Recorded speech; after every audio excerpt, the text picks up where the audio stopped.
Dans leur travail, ces deux Européennes ont dû composer avec l'histoire de Goa. Ou comment faire du moderne avec de l'ancien. Et alors, on a aussi réactualisé des vieilles choses portugaises. On a, par exemple, ça, ce sont de vieux sièges qui étaient dans des palais portugais, ici à Goa.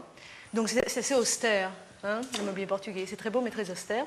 Donc nous, on les a un petit peu retravaillés à notre façon.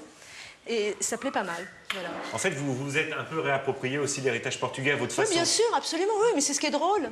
C'est ce qui est drôle, c'est de jouer avec ça, de jouer avec ce qu'on a sous la main. Et bon, ce sont des choses magnifiques, mais c'est bien de s'amuser aussi avec, de ne pas prendre les choses non plus trop au sérieux, je pense. Et là, pareil, c'est toujours nos jeux de miroir. Et on a utilisé des vieux cadres portugais de l'époque des Portugais à Goa. Vous, en tant que Française, est-ce que vous avez le sentiment que les Goanais sont fiers de cette histoire portugaise ou sont fiers de ce patrimoine? Ils en sont très fiers. Ils en sont très fiers.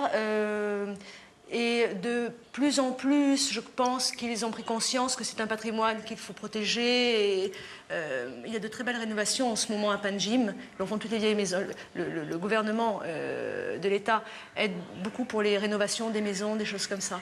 Donc il y a une prise de conscience, quoi. Une grande prise de conscience.